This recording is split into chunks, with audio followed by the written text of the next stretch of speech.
All right, man. So we've been talking about Lane Kiffin to LSU quite a bit on the channel, but there have been a few other SEC schools today that have filled in their head coaching vacancies. One of those schools being Florida. They have hired Jon Sumrall. Now, this is a guy that Florida fans, from what I've been seeing, they're not too high on because they were in the Lane Kiffin sweepstakes. Didn't get him. I've seen a lot of people saying fire Scott Strickland and all this kind of stuff, man. People are not too happy with the Jon Sumrall hire because, they got Billy Napier, group of five coach from the state of Louisiana. It's the same deal with Jon Sumrall.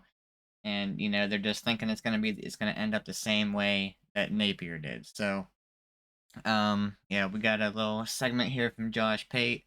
He did a live show. I've not seen what he said yet. I just kind of skimmed through and found the Florida segment that he where he talked about it. So we're gonna see what Josh has to say about it, and I'll give my insights as we go on and listen. So but yeah, let me know what you think in the comments down below about this hire. Do you like it? Do you not like it? And yeah, let's get to it, man. Jon Sumrall is the new head coach at Florida. Now, they were in the Lane Kiffin sweepstakes. So if you're going to go from Lane Kiffin to pretty much anyone else who was available in this coaching cycle, I get that you're going to be disappointed. You shouldn't be disappointed about Jon Sumrall. Truthfully, many of you don't know a lot about Jon Sumrall, which is totally fine. Others of you, pretty much the rest of you, are scarred in the Florida fan base because you. Okay, so let's see. He got a 6-year contract with Florida, around 7.5 million. That makes it about 43-ish. 16-7 record over 2 seasons at Tulane, 2-time Sun Belt champion as Troy head coach. 2022 Sun Belt Coach of the Year led Troy to 12-2 record. So he's had a short stint as a head coach, only 4 years, but he went back. It goes back to 2005 when he started coaching, as an assistant. So, yeah, just 4 years ago, he became a head coach for the first time. Killed it at Troy. Been doing a really good job at Tulane. Um, it's a big jump. Being fairly new as a head coach, it's a big jump to go from group of five to Florida in the SEC.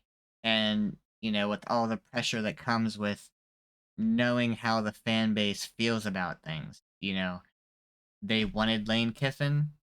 They're not too happy about you. These coaches see these kind of things that, John sees that he's not going to be warmly welcomed off the start at least. Now, a lot of pressure, man, because it's been a while since Florida's been a really good team. It's been a while. And they're desperate, they're hungry to get back to that, to playing winning football consistently. It's a lot, bro. But for me, Jon Sumrall, if LSU did not get Lane Kiffin, Jon Sumrall was my number 3. For me, it was Dillingham at the end of it, as of a couple days ago. Dillingham was my number 1. Kiffin was my number 2, but like a very close number 2. And then Jon Sumrall, if Dillingham and Kiffin didn't work out. So I do like that Sumrall's a defensive-minded head coach. With that being said, he's going to have to go out and hire a really good offensive coordinator to go to Florida with him. So with Sumrall, it's all going to be about who does he hire as the offensive coordinator. That's where his time at that's what's going to sum up how his time at Florida goes. Who do you go get? Who do you go get as your offensive coordinator? That's what remains to be seen. So let's see, You man. just I remember don't know. going to the G5 ranks in the state of Louisiana and bringing in a guy who ultimately failed.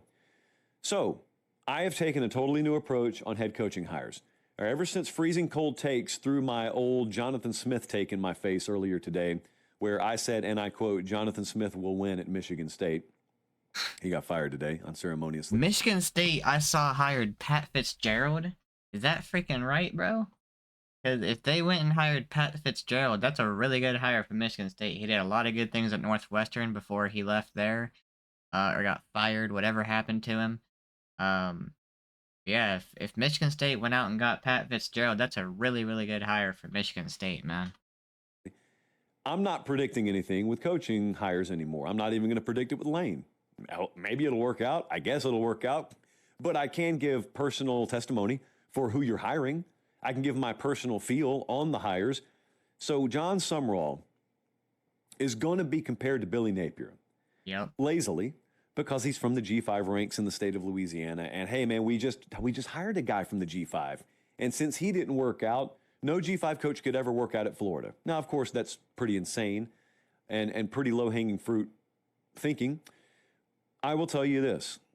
There are scenarios where Jon Sumrall doesn't work out at Florida. If Jon Sumrall doesn't work out at Florida, it's not going to be because of where he came from. It's going to be because of what he lacks. And that could go as much as him coming from the NFL as it could from him coming from high school. He could have been a head coach in the Big Ten. Does he have the critical factors and characteristics that it takes to win at Florida? So I know Jon. So I've been around him. So I know some of the things he has. Very, very much a type A, very much an alpha personality. Now, Will Muschamp is too. So I know that doesn't guarantee anything at Florida. He's very intentional with the way he structures his program. I think most importantly, he's very flexible.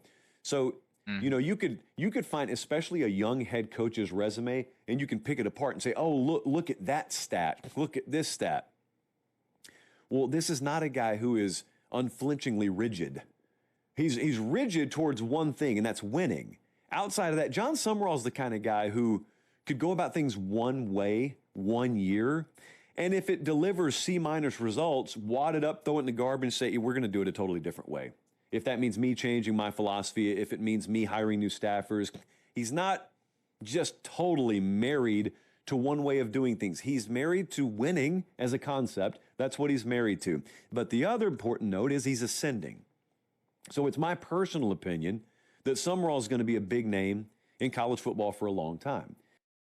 Yeah, so I think the a very important thing, especially in today's game, is like Josh said, being flexible. If your way of winning is not working, if your way of coaching is not working and not translating to winning, you got to be able to adapt to that, do something different, which, Billy Napier did not really adapt. Billy Napier did not let go of his play calling duties. He kept wanting to call the offensive plays, and he went down with the ship, bro. He went down with the sinking ship. He did not change. I think he had a pretty good staff in place at Florida. It's just the offensive play calling was awful.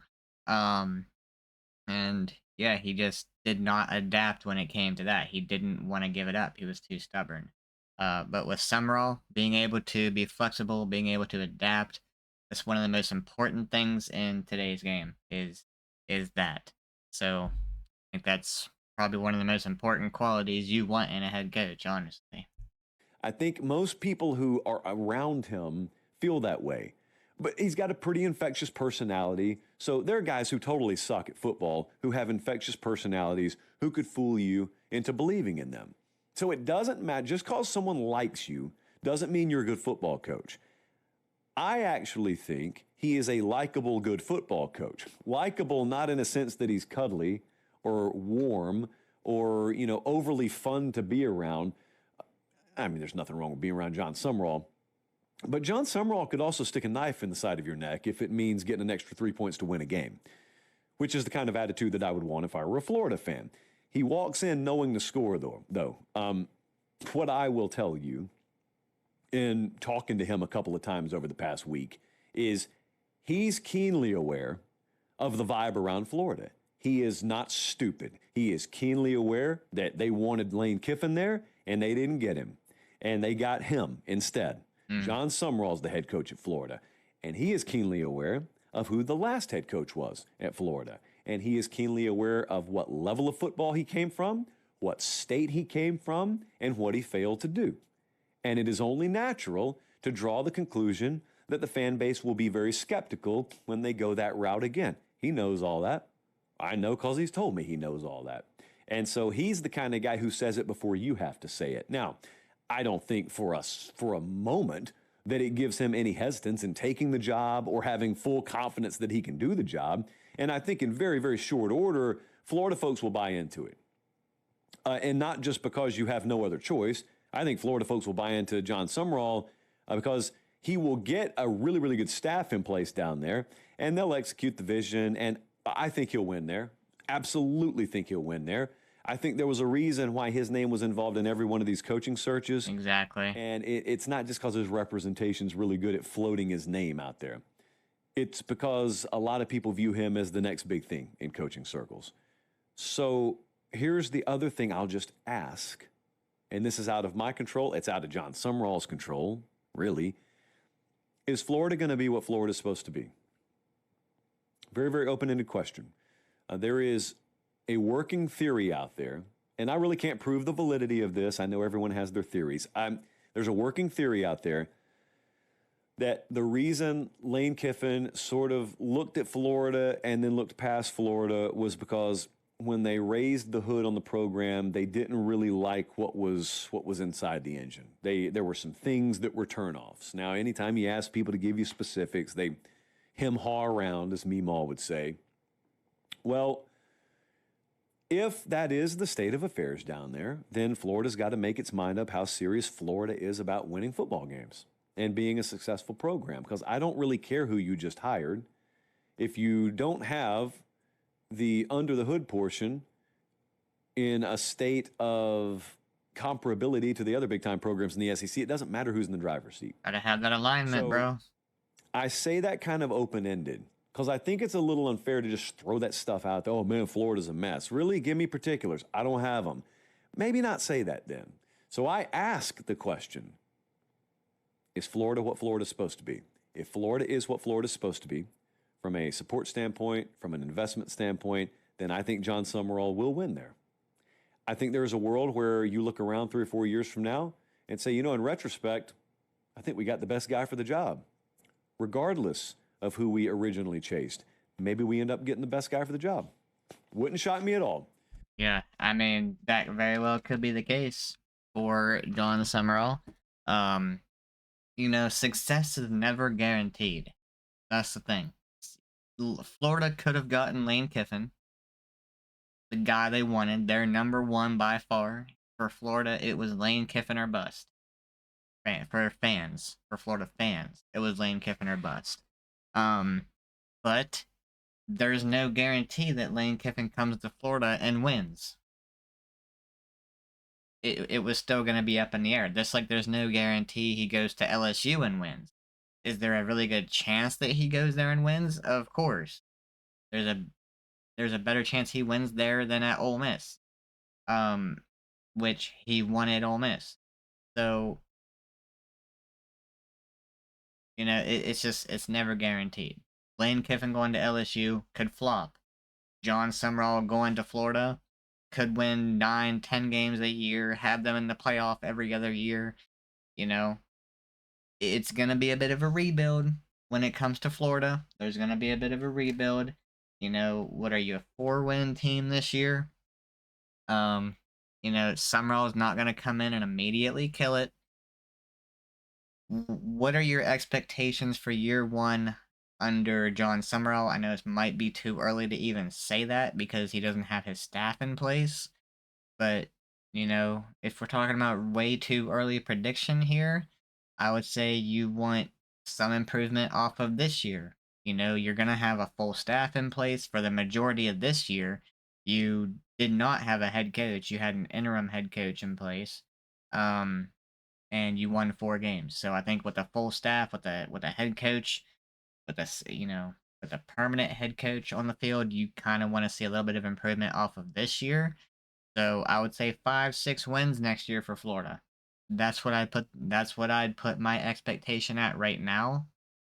And you would want to see gradual improvement after that. So, not everybody can be Kurt Signetti in Indiana, where he goes there and immediately starts winning, gets Indiana into the playoff in the first year, has Indiana undefeated in year 2, going to the playoff again. Like, not everybody's gonna have a Kurt Signetti in Indiana, man, and that's just, it's spoiling people, bro. It's spoiling people, man. Yes, it is easier to have a quicker rebuild when it comes to how the college football landscape is now with NIL and the transfer portal and just all these windows to get talent in. It's easier it's quicker to rebuild, but it's not always going to be that way. That it's not only about talent, it's about setting the culture, it's about setting the foundation.